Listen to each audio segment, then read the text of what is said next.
திருச்சிற்றம்பலம். மாணிக்க வாசகர் பெருமான் அருளிய திரு தசாங்கம் என்னும் திருவாசக பதிகத்தின் விளக்கத்தினை இந்த பதிவினில் காணலாம். சிவபெருமானின் பெருமைகளை பேச எண்ணிய அடிகளார் கிளியை முன்னிலைப்படுத்தி இறைவனின் பெருமைகளை பட்டியலிடுகின்றார். அதன் விளைவாக உதித்ததே இந்த திரு தசாங்கம் என்னும் பதிகமாகும். நாம ரூபம் கடந்து சொற்களையும் எண்ணங்களையும் கடந்து நிற்கும் பெருமான் மிகவும் எளியவனாக குருநாதராக வந்து தமக்கு அருளிய பெருமானை தில்லை சிதம்பரம் வந்தும் மறக்க முடியவில்லை நம் மாணிக்கவாசக அடிகளாருக்கு. ஆகவே அவரை அரசராக உருவகித்து பாடிய பாடல்களை தசாங்கம் என்று நாம் அழைக்கின்றோம். ஆகவே இது தில்லை சிதம்பரத்தில் அருளப்பட்டதாகும். தச அங்கம் ஆகிய 2 சொற்கள் இணைந்து தசாங்கம் என்ற சொல் உருவாகின்றது. 10 உறுப்புகள் என்ற பொருளினை இது கொடுக்கும். வாள், குடை, கொடி முதலியன அரசனுக்கு உரிய உறுப்புகளாக சங்க இலக்கியங்களில் பாடல்கள் பாடப்படுவதை இங்கே சிவபெருமானின் 10 உறுப்புகளாக அடையாளங்களாக அவற்றை பற்றி பாடல்களாக பாடுகின்றார் மாணிக்கவாசக பெருமான். மேலும் இதை தலைவனை பிரிந்த தலைவி பிரிவு ஏக்கத்தில் தலைவனின் நினைவாக கிளியிடம் பேசுவதாக அகத்துரை பாடல்களாகவும் அருளியிருக்கின்றார்.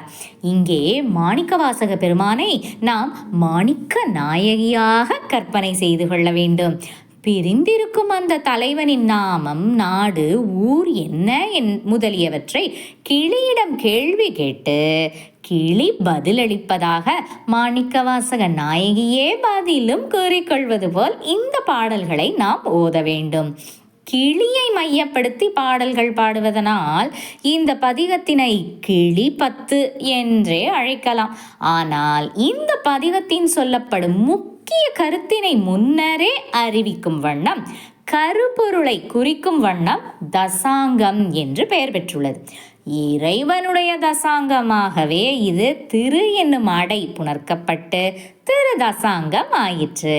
இப்பதிகத்தின் பாடல்கள் அனைத்தும் நேரிசை வெண்பாவால் இயற்றப்பட்டுள்ளது. சரி, கிளியிடம் என்னென்ன கேள்விகள் கேட்டு பதில்கள் பெறுகிறார் மாணிக்கவாசக நாயகி என்று பார்க்கலாமா? வாருங்கள் பதிகத்திற்குள் செல்லலாம். 1ஆம் பாடல். ஏறார் இளங்கிளியே எங்கள் பெருந்துரைக்கோன் சீரார் திருநாமம் தேர்ந்து உரையாய் ஆரூரன் செம்பெருமான் வெண்மலரான் பார்க்கடலான் செப்புவ போல் எம்பெருமான் தேவர் பிரான் என்று. தசாங்கத்தில் முதலில் இடம்பெறுவது இறைவனின் திருநாமம்தான். சொன்னதை சொல்லுமாம் கிளிப்பிள்ளை. ஆகவே தலைவனை பிரிந்திருக்கும் தலைவி அவரின் பெயரை யாராவது கூற கேட்ட மாத்திரத்தில் மிகவும் மகிழ்ச்சி அடைவாள். ஆனால் இங்கே பெருமானை பற்றி யாரும் அடிகளார் உணர்ந்தவாறு பழகியவாறு யாருமே கூறாததால் சரி, கிளியிடமாவது கேட்டுக்கொள்வோம் என்று கிளியிடம் பேசுகிறாராம் மாணிக்கவாசக நாயகி. கிளி கூற கேட்டு மகிழ்வாராம் மாணிக்கம் நாயகி. ஆகவே தலைவரான சிவபெருமானை பிரிந்திருக்கும் மாணிக்கவாசக நாயகி கிளியிடம் கொஞ்சி பேசி அவரின் நாமத்தை தேர்ந்தெடுத்து முதலில் கூறுவாயாக என்று இந்த பாடலில் கேட்கிறார். ஏறார் என்றால் அழகு பொருந்திய இளமை வாய்ந்த கிளியே என்று கிளியை கொஞ்சுவது போல முதலில் அழைக்கின்றார். கிளியிடம் கொஞ்சினால்தானே தனக்கு வேண்டிய காரியம் நடக்கும். என்ன காரியமா? எங்கள் பெருந்துரைக்கோன் சீரார் திருநாமம் தேர்ந்து உரையாய். அட அட, மாணிக்க வாசகர் அடிகளாருக்கு பெருமான் தன்னை ஆட்கொண்டு அருளிய திருப்பெருந்துறை தலம்தான் எப்பொழுதும் நினைவில் இருக்கும் தலம் போல. தில்லை சிதம்பரத்திலிருந்து இந்த பதிகத்தை அருளி செய்திருந்தாலும் திருப்பெருந்துறை அரசன் என்றே குறிப்பிட்டு அவருடைய சிறப்பு மிக்க திருநாமங்கள் பலவற்றில் ஒன்றினை மட்டும் தேர்ந்தெடுத்து உரைப்பாயாக என்று கிளியிடம் கேட்கிறார். ஒரு ஊர் என்றும் ஒரு உருவம் என்றும் இல்லாத நம் சிவபெருமானுக்கு 1000 திருநாமங்கள் உண்டு இல்லையா? அவற்றில் சிறந்த நாமத்தின் ஒன்றை தேர்ந்தெடுத்து உரைப்பாயாக என்று கிளியிடம் கேட்கிறார் மாணிக்க நாயகி. இப்போது கிளி சொல்லுகிறதா? அட, கிளி எங்கே சொல்லுகிறது? கிளி சொல்லுவதாக நம் மாணிக்க நாயகியே கூறிக்கொள்கிறாராம். பார்க்கடலிலேயே துயின்றிருக்கும் திருமால், வெண் தாமரை மலர் மேல் வீற்றிருக்கும் பிரம்மன் ஆகியோர் நம் சிவபெருமானை ஆரூரன் என்றும் செம்பெருமான் என்றும், அதாவது சிவந்த திருமேனியை உடையவன் என்றெல்லாம் செப்புகிறார்களாம்.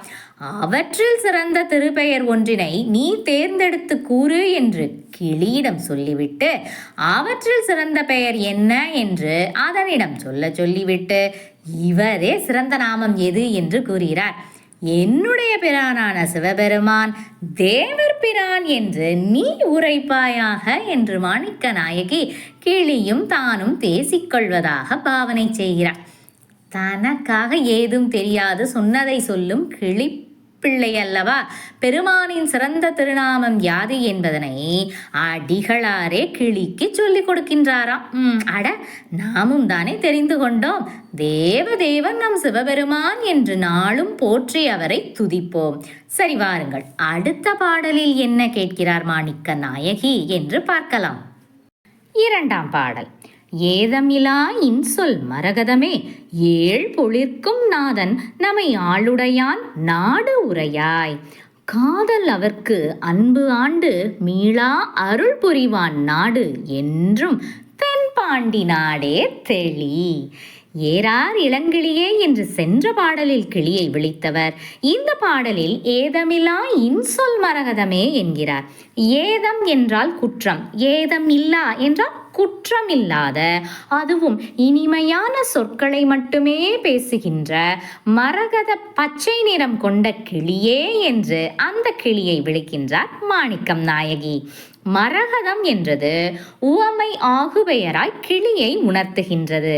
பொழில் என்றால் உலகத்தினை குறிக்கின்றது. 7 உலகங்களையும் ஆட்சி செய்யும் நாதன், நம்மையெல்லாம் அடிமை கொண்டு ஆளுகின்ற நாதனின் நாடு எது என்று கேட்கிறார் மாணிக்கம் நாயகி. அகில உலகங்களையும் படைத்து ஆட்சி செய்கின்ற இறைவனுக்கு நாடு என்று ஒன்றை மட்டும் எப்படி சொல்வது? கடினம்தான் இல்லையா? ஆனால் இங்கே கிளியிடம் கேள்வி கேட்கும் பாண்டிய நாட்டுக்காரரான மாணிக்கம் நாயகியே பதிலும் சொல்வதால் சிவபெருமானே நேரடியாக வந்து ஆட்சி செய்த மதுரை அம்பதியை தலைமையிடமாக கொண்டு ஆண்ட தென்பாண்டி நாடே அவரது நாடு என்று கூறுகிறார். பொருத்தமாகத்தானே கூறுகின்றார். அந்த சிவபெருமான் எப்படிப்பட்டவர் தெரியுமா?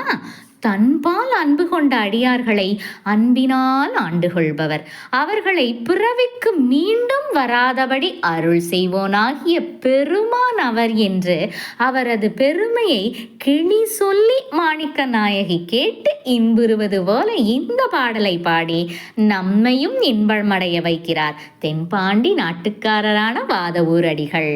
சரி, வாருங்கள் 3ஆம் பாடலுக்கு செல்லலாம்.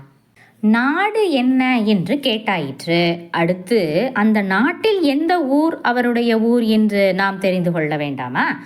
அந்நாளில் பாண்டிய நாடு ஏறத்தாழ 365 ஊர்களை கொண்டிருந்தது. இவற்றுள் சிவபெருமானின் ஊர் என்ன என்பதனை மாணிக்கம் நாயகி கிளியிடம் கேட்கிறார். அதற்கு கிளி எந்த ஊரை சொல்கிறது? 3ஆம் பாடல். தாதாடு பூஞ்சோலை தத்தாய் நமை ஆளும் மாதாடும் பாகத்தன் வாழ்பதி என், கோதாட்டி பத்தரெல்லாம் பார்மேல் சிவபுரம்போல் கொண்டாடும் உத்தரகோசமங்கை ஊர். சரி, பாண்டிய நாடுதான் அவரது நாடு என்று கூறியாயிற்று. அட, பாண்டிய நாட்டின் தலைநகரான மதுரையை அவரது ஊர் என்று சொல்லி இருக்கலாமே. அங்கேதானே அரசராக இருந்து அவர் ஆட்சி செய்திருக்கிறார். மேலும் அவரது பெரும்பாலான திருவிளையாடல்கள் அரங்கேறியதும் அங்கேதானே. ஆனால் மண் தோன்றிய போதே தோன்றிய ஊர் என்று சிறப்பு கொண்ட இந்த உலகில் சிவபுரம் போல், சிவபெருமானது புறம் போல் பக்தர்களால் கொண்டாடப்படும் உத்தரகோசமங்கை எனும் ஊரே அவரது ஊர் என்று பெருமையாக பாடுகின்றார். இந்த ஊருக்கு ஒரு சிறப்பு இருக்கிறது இல்லையா? அம்பாளுக்கு ஓம் என்னும் பிரணவ மந்திரத்தின் விளக்கத்தினை இறைவன் விளக்கும் இடம் என்பதே திரு உத்தரகோசமங்கை எனும் ஊராகும். ராமேஸ்வரம் ராமநாத சுவாமி கோயில் தோன்றுவதற்கு முன்னரே தோன்றிய ஆலயம் இது. அதனால்தான் இதன் தொன்மையை பற்றி மண் தோன்றிய போதே மங்கை தோன்றிய ஊர் என்ற சொல்லின் மூலம் நாம் தெரிந்து கொள்ளலாம். ஆகவேதான் சிவபெருமானது ஊரும் உத்தரகோசமங்கை என்று பாடுகின்றார் மாணிக்கம் நாயகி. தாது ஆடு என்றால் மகரந்தம் நிறைந்த. தத்தை என்பது நம் கிளியை குறிக்கின்றது. மகரந்தம் நிறைந்த பூக்களை கொண்ட சோலைகளில் சுற்றித் திரிகின்ற கிளியே நம் அனைவரையும் ஆண்டு அருளுகின்ற உமையம்மை அமர்ந்த ஒரு பாகத்தை கொண்ட உமை பங்கனான சிவபெருமானின் ஊர் என்ன என்று கேட்கிறார். அதற்கு கிளி சொல்கிறதாம், குற்றமில்லாத வகையில் உலகத்தில் உள்ள அனைத்து பக்தர்களும் சிவபுரம் என்று கொண்டாடும் உத்தரகோசமங்கையே அவனது ஊர் என்று. கிளியா சொல்கிறது?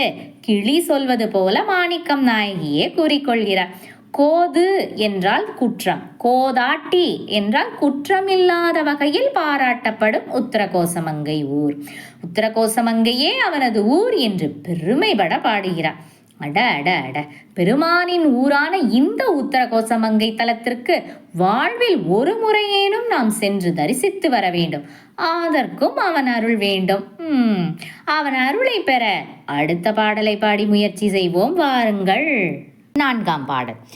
செய்யவாய் பைஞ்சிறகில் செல்வி நம் சிந்தை சேர் ஐயன் பெருந்துரையான் 6 உரையாய் தையலாய் வான் வந்த சிந்தை மலம் கழுவ வந்து இழியும் ஆனந்தம் காண் உடையான் 6. கிளியை தனது தோழி போல பாவித்து கொண்ட மாணிக்கம் நாயகி அதற்கு செல்வி என பெயரிட்டும் அழைக்கிறார் பாருங்கள். விழிப்பு, அதனால்தான் செல்வி என இறுதி எழுத்து நெடிலில் வந்துள்ளது. மேலும் கிளியின் இயற்கை நிறத்தை பற்றி வருணித்து நமக்கு சிவசக்தி இணைப்பை கிளியிடம் நினைவூட்டுகின்றார். கிளியின் மூக்கு சிவப்பு நிறம், அதனை செய்யவாய் என்றும், சிறகின் நிறம் பச்சை, அதனை பைஞ்சிறகில் என்றும் வருணிக்கிறார். ஈசனின் சிவந்த நிறமும் அன்னையின் பச்சை நிறத்தையும் ஒருங்கே பெற்றுள்ளதாம் கிளி. ஆகவே அது சிவசக்தியின் அடையாளமாக நம் மாணிக்கம் நாயகிக்கு தோன்றி தோழியும் ஆகிவிட்டது போலும். நல்ல தோழிகள் தான் இருவரும். சரி, சிவசக்தியை நினைவூட்டும் கிளியை விழித்து இப்போது ஒரு கேள்வி கேட்கிறார் நம் மாணிக்கம் நாயகி. நமது சிந்தையில் சேர்ந்தவனும் பெருந்துறை தலத்தின் தலைவனும் ஆகிய பெருமானின் 6 என்ன என்று கேட்கிறார். நாம் எல்லாம் என்ன நினைப்போம்? சிவபெருமானின் 6ஆக அவர் சடாமுடியில் ஏற்றுக்கொண்டாரே கங்கை நதியை சொல்லுவார்கள். இல்லை என்றால் மதுரை நகரத்தில் சிவபெருமான் கை வைத்து உருவான வைகை ஆற்றை சொல்லுவார்கள் என்று நினைப்போம் இல்லையா? ஆனால் தண்ணீர் பாயும் எந்த ஒரு ஆற்றினையும் பற்றி குறிப்பிடாமல் சிவானந்த ஆறே இறைவனின் 6 என்கிறார். அது என்ன சிவானந்தம்? சிவானந்தம் என்பது சிவனோடு கலந்திருக்கும் நிலையால் உண்டாகும் பேரானந்தம். அது சிவபெருமானை நினைத்து அடையும் மகிழ்ச்சி நிலையாகும். ஆற்று நீராடல் பொதுவாக நம் வாழ்வில் எவ்வளவு முக்கியம் வாய்ந்தது என்பதனை நாம் அறிந்திருக்கிறோம் இல்லையா? ஆற்று நீராடல் முக்கியமாக ஐப்பசி, மார்கழி மற்றும் தை மாதங்களில் சிறப்பாக கொண்டாடப்படுகின்றது இல்லையா? இந்த மாய உலகில் இருக்கும் ஆறுகளில் நீராடுவதை காட்டிலும் என்றும் நிரந்தரமான சிவானந்த ஆற்றில் திளைத்து இருப்பது எவ்வளவு சிறப்பாக இருக்கும். அதனால்தான் சிவபெருமானின் 6 என்ன என்பதற்கு ஆனந்த 6 என்று கீழே கூறுவதாக நம் மாணிக்கம் நாயகி கூறுகின்றார். பிரளய காலத்திலும் உயிர்களுக்கு இளைப்பாற்றல் அளித்தும் பின்னர் உயிர்கள் தங்களது மலங்களை கழித்து கொள்ள மீண்டும் ஒரு வாய்ப்பு கொடுக்க திருவுள்ளம் கொள்ளும் பெருமான் என்பதனால் அனைத்து ஆறுகளும் அழிந்த பின்னரும் உயிர்களுக்கு தொடர்ந்து ஆனந்தம் பாய்ச்சும் பெருமான் என்பதனால் அந்த ஆனந்தத்தினை 6ஆக உருவகிக்கின்றார். நமது சிந்தையில் உள்ள மலத்தினை கழுவி தூய்மை செய்யும் ஆற்றல் உடையது இந்த சிவானந்தம் எனும் ஆறு என்று இந்த பாடலில் நமக்கு கூறுகின்றார் மாணிக்கவாசக பெருமான். வானம் போன்று உயர்ந்து பரந்த தன்மை உடைய, கட்டுப்பாடு ஏதும் இல்லாமல் எல்லையற்ற வகையில் பரவும் சிந்தையின் மலங்களை கழுவும் பொருட்டு வானிலிருந்து இறங்குகின்ற பெருமானின் ஆனந்தமே உண்மையான பெருமானின் ஆறு என்று இந்த பாடலில் குறிப்பிட்டு முடிக்கின்றார். சரி, அடுத்த பாடலில் என்ன வினாவிடை என்று 5ஆம் பாடல். கிஞ்சுகவாய் அஞ்சுகமே கேடில் பெருந்துரைக்கோன் மஞ்சன் மருவும் மலைபகராய், நெஞ்சத்து இருள் அகல வாழ்வீசி இன்பமரும் முத்தி அருளும் மலை என்பது கான் ஆய்ந்து. கிளியை எப்படி வருணிக்கிறார் பாருங்கள். கிஞ்சுகவாய் அஞ்சுகமே. கிஞ்சுகம் என்பது முள்முறுக்கு. அது ஆகுபெயராய் அதன் பூவை குறிக்கின்றது. முள்முறுக்கு பூ சிவப்பு நிறம் கொண்டது. ஆகவே அது கிளியின் மூக்கை குறிக்கின்றதாம். அஞ்சுகம் என்பதனை சுகம் என பிரித்தால் நாம் பொருள் கொள்ள முடியும். அழகிய கிளி என்று அது பொருள்படும். முறுக்கம்பூ போல சிவந்த வாயினை உடைய அழகிய கிளியே, பெருந்துறை தலத்தின் தலைவனாகிய வலிமை வாய்ந்த பெருமான் வாழ்கின்ற மலை என்ன என்று சொல்வாயாக என்று கேள்வி கேட்கிறார். அந்த சிவபெருமானை மஞ்சன் என்கிறார் பாருங்கள். மலை என்றால் அதன் மேலே தவழும் மேகத்தை குறிக்கும் வண்ணம் மஞ்சன் என்கிறார். ஏனென்றால் மஞ்சு என்றால் மேகம் இல்லையா? மேகம் போன்று பலனை எதிர்பாராமல் கருணை மழையாக பொழிபவர் நம் சிவபெருமானாகவே அவரை மஞ்சன் என்கிறார். மஞ்சன் என்ற சொல்லினை மைந்தன் என்ற சொல்லின் திரிபாக கருதி வல்லமை வாய்ந்தவன் என்றும் நாம் பொருள் கொள்ளலாம். சரி, பெருமானின் மலை என்ன? கைலாய மலை என்று தானே நாம் சொல்லுவோம். அதுதான் இல்லை. கிளி என்ன மலை சொல்கிறது தெரியுமா? மனித கண்களுக்கு தெரியும் கைலாய மலை இல்லை. அது அனைவருக்கும் உண்மையிலேயே அருளினை வழங்கும் முக்தி மலை தான் சிவபெருமானின் மலை என்கிறது. அதுவும் மேலோட்டமாக இதனை சொல்லவில்லையாம், நன்றாக ஆராய்ந்துதான் சொல்கிறதாம் கிளி. கேட்டுக்கொள்வோம், சரிதானே? சரி, முக்தி எப்பொழுது கிட்டும் ஒருவருக்கு? பசுவாகிய நாம் நமது பாசத்தை விட்டு விலகும்போது பதியின் முக்தி கிட்டும். அதாவது நம்மை சூழ்ந்துள்ள மலங்களை, மகமாயைகளை அவன் அருள் கொண்டு நீக்கினால்தான் முக்தி கிட்டும். ஆகவே அதுவரை சிவபெருமானை உணராத நிலையை நெஞ்சத்து இருள் என்கிறார். இந்த உலக சிற்றின்பங்களையும் நுகருமாறு செய்ய வைக்கின்ற இறைவன் அவற்றிலேயே நம்மை மயங்கி கிடக்க வைத்து பின்னர் தான் அருள் செய்கிறார். சரி, ஏன் அப்படி மயக்கமடைய வைக்கின்றார்? உலக சிற்றின்பங்களை நுகரும் போதுதான் அவைகள் நிலையில்லாதவை, இறைவன் மட்டும்தான் நிலையானவர் என்பது நமக்கு படிப்படியாக மெதுவாகத்தான் அந்த உணர்வு வரும். ஆகவே அந்த பொய் வாழ்வினை கழித்து பேரின்ப வாழ்வுக்கு நாட்டமுற வைத்து மெய் அறிவை அடைந்து நிலையான பேரின்ப வாழ்வினை அடைய வழி செய்கிறார் இறைவன். ஆகவே நெஞ்சத்து இருள் என்னும் மாயையை ஞான வாழ் கொண்டுதான் அழிக்க முடியும்.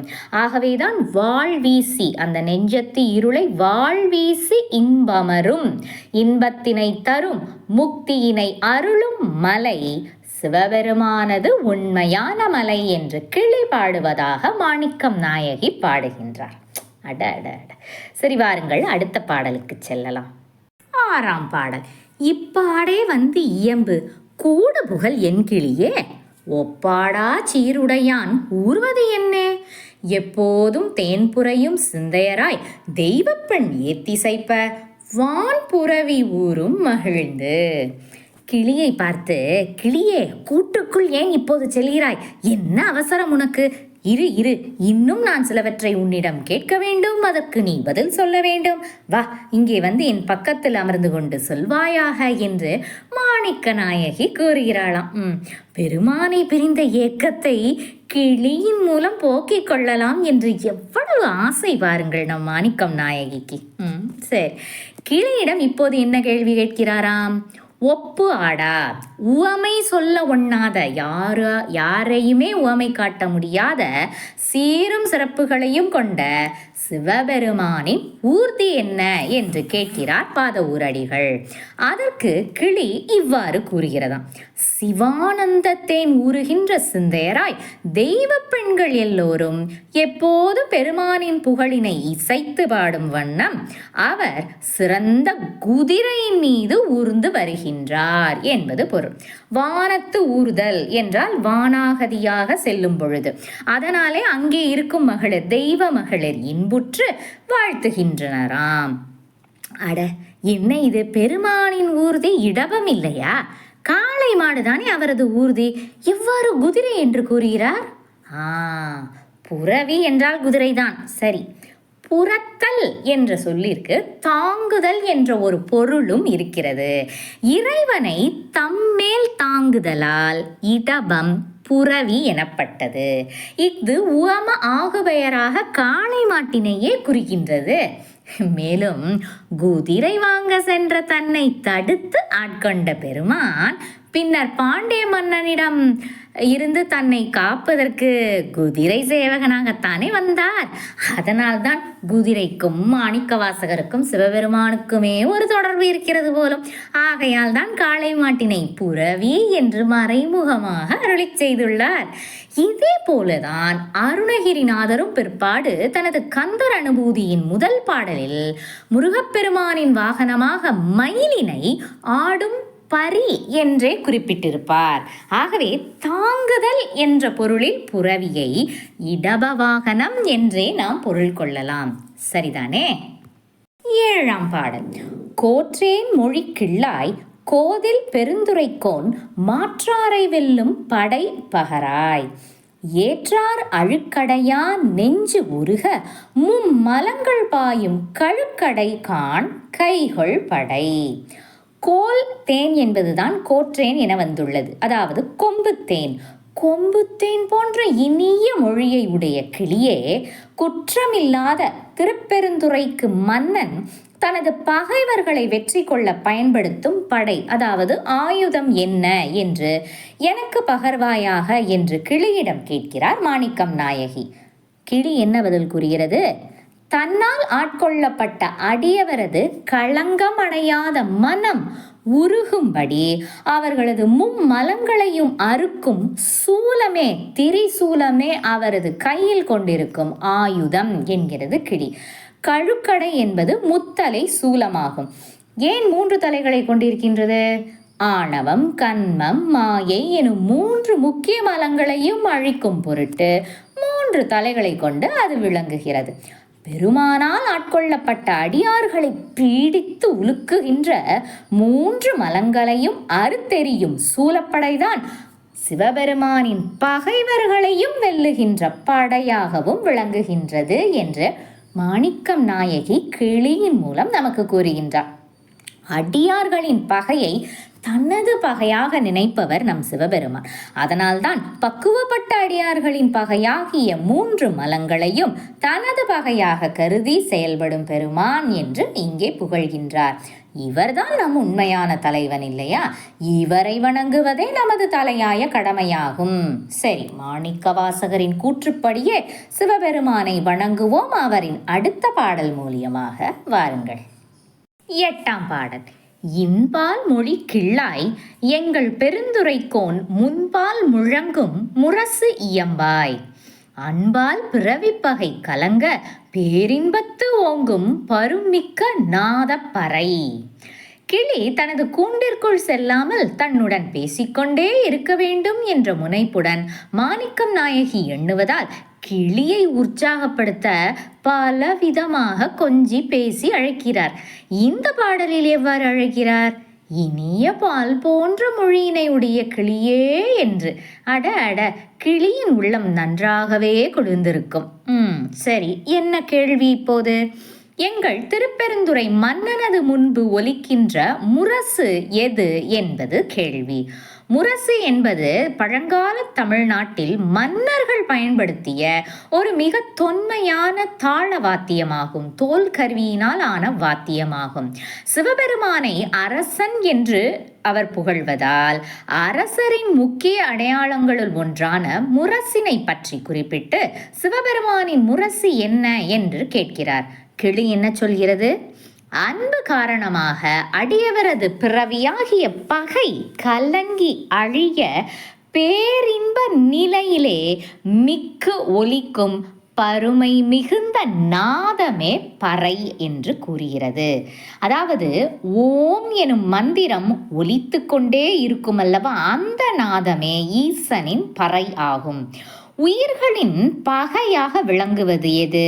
பிறவி பிணியாகும். முக்தி எப்போது கிட்டும் என்றால் இந்த பிறவி பிணி நீங்கும் பொழுதுதான். முக்தி கிட்டிய அந்த பேரானந்த நிலையில் ஒரு அமைதியான நிலை இருக்கும் அல்லவா, அந்த நிலையில் ஓம் என்னும் ஒலியை நம்மால் நன்கு உணர முடியும். வானத்தில் மிகப்பெரிய ஒலியோடு ஒலிக்கும் நாத தத்துவமே இறைவனின் பறை என்கிறது கிளி. வானம் என்பது அமைதியாக இல்லை, அதில் ஒலி இருக்கிறது, அதுதான் ஓம் ஆகும். பிரபஞ்சத்தை ஆக்கும் மூலப்பொருட்களை தத்துவங்கள் என்று நமது சைவ சித்தாந்தம் கூறும்.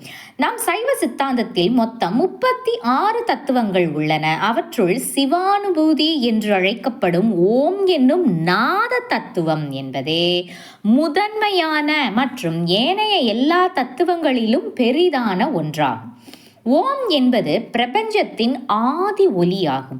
பிரணவ மந்திரம் அது படைப்பின் அடிப்படையான அதிர்வு ஆகும். இது பிரபஞ்சத்தின் ஒவ்வொரு அணுவிலும் நிரம்பியுள்ள கடவுளை குறிக்கும் புனிதமான ஒலியாகவும் கருதப்படுகிறது.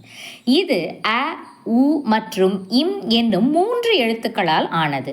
விழிப்பு, கனவு, தூக்கம் என்ற நிலைகளை கடந்து பிரம்மஸ்வரூபமாக விளங்கும் எல்லையற்ற ஒலியாகும். இது ஒரு சாதாரண ஒலி அல்ல.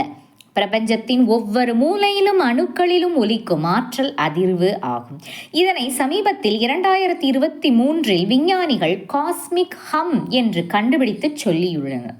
ஆனால் இதனை நம் மாணிக்கவாசக பெருமான் 7ஆம் நூற்றாண்டு வாக்கிலேயே சொல்லிவிட்டார் என்றால் அவர் எவ்வளவு பெரிய தத்துவ மேதை என்று தெரிகிறது பாருங்கள். யார் அவருக்கு குருநாதராக இருந்து அனைத்தையும் விளக்கியது?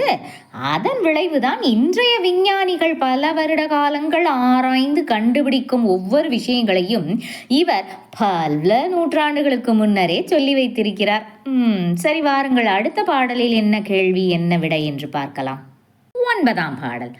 ஆயமொழி கிள்ளாய் அள்ளூரும் அன்பர்பால் மேய பெருந்துரையான் மெய்த்தார் என் தீயவினை நாளும் அணுகா வண்ணம் நாயேனை ஆளுடையான் தாளி அருகாம் உவந்த தார். அள்வூரும் அன்பர்கள் யார்? மிகச் சுரக்கின்ற அன்பினை உடைய அடியவர்கள்.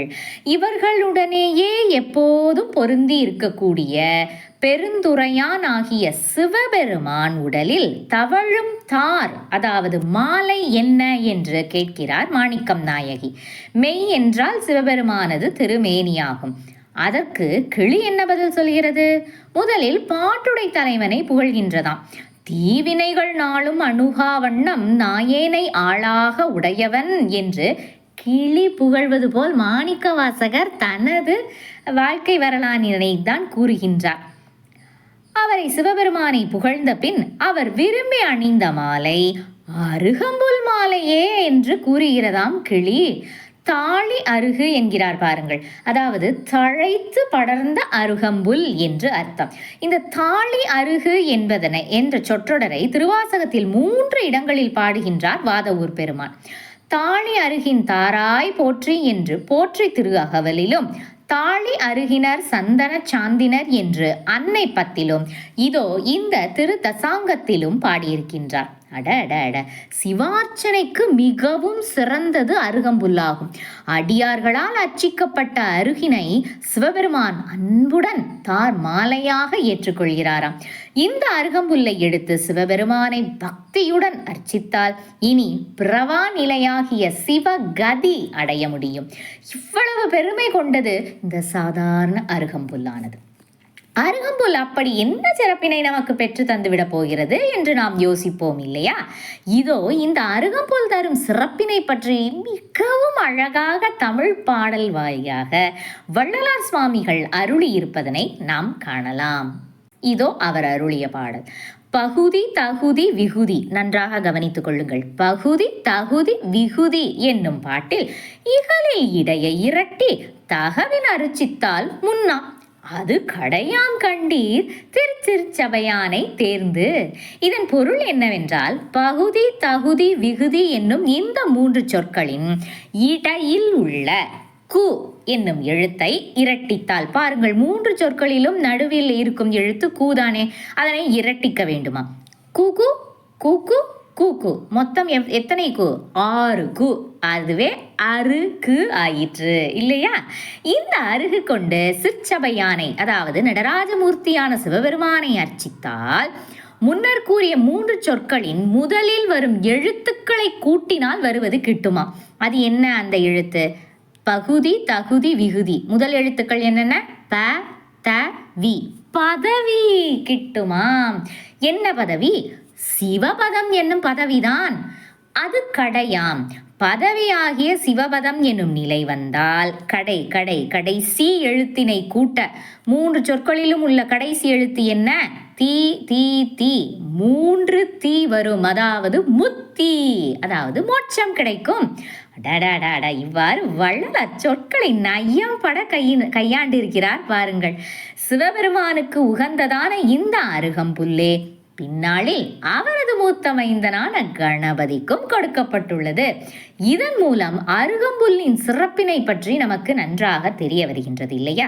சரி, அடுத்த முறை சிவபெருமானது கோயிலுக்கு செல்லும் பொழுது அருகம்புல் வாங்கினால் கணபதிக்கும் கொடுத்துவிட்டு சிறிது அவரது தந்தையான சிவபெருமானுக்கும் சேர்த்தே கொடுத்து விட்டு வருவோம். சரிதானே? இறுதியாக 10ஆம் பாடல். சோலை பசுங்கிளியே தூணீர் பெருந்துரைக்கோன் கோலம் பொலியும் கொடி கூறாய் சாலவும் ஏதிலார் துண் என்ன மேல் விளங்கி ஏற்காட்டும் கோதிலா ஏராம் கொடி. இந்த பாடலில் பெருமானது கொடி எது என்று தன்னிடம் சொல்ல வேண்டும் என்று கிளியை பணிக்கிறார் மாணிக்கவாசக நாயகி. சோலைகளிலே உலாவும் பசுமையான கிளியே, தூய்மையான நீர் நிறைந்த பெருந்துறை தலத்தின் தலைவராகிய சிவபெருமானின் அழகுடன் பொலியும் கொடி எது என்று சொல்வாயாக என்று கேட்கிறார். கிளி என்ன சொல்கிறதா? ஏதில்லார், அதாவது பகைவர். துண் என்றால் நடுக்கம். பகைவர்களுக்கு மிகவும் திடுக்கிட்டு நடுக்கம் வரச் செய்திடும் கொடி இதென்றால் மேலே விளங்கி, அதாவது உயரே நின்று விளங்கும் அழகு பொருந்தியதும் தோல்வி என்ற குற்றம் அல்லாததுமாகிய இடபக் கொடியே அவரது கொடியாகும். அக்கொடி கோதில்லா கொடியாகும். கோது என்றால் குற்றம், தோல்வி என்னும் குற்றம். தோல்வியே கண்டறியாத கொடி நம் சிவபெருமானது இடபக்கொடி என்று பெருமையாக பேசுகிறதாம் கிளி. அதாவது கூறுகிறாராம் மாணிக்கவாசகர். சிவபெருமானின் 10 உறுப்புகள் பற்றி அழகான பதிகத்தை நமக்கு கொடுத்திருக்கின்றார் நம் மாணிக்கவாசகர் பெருமான். சிவபெருமானின் 10 உறுப்புகளாவன மிகவும் அழகாக பாடலிலேயே வருணித்திருக்கிறார். சிவபெருமானது திருநாமம் தேவதேவன், அவருடைய நாடு தென்பாண்டி நாடு, அவருடைய ஊர் உத்தர கோசமங்கை. சிவபெருமானது ஆறு சிவானந்தம் என்னும் ஆறு, அவருடைய மலை முத்தி மலையாகும். அவருடைய ஊர்தி வான்புரவி எனப்படும் இடவம். அவரது படை கழுக்கடை, அவரது முரசு நாதப்பறையாகும். அவருடைய தார் தாளி அருகு ஆகும். அவருடைய கொடி இடவக்கொடி. மாணிக்கவாசக பெருமானின் இந்த பதிகத்தினை பொருள் பொதிந்து தினமும் ஓதிவர சிவபெருமானின் 10 உறுப்புகளையும் போற்றி வாழ்த்தி துதித்து வணங்குவோமாக. திருச்சிற்றம்பலம்.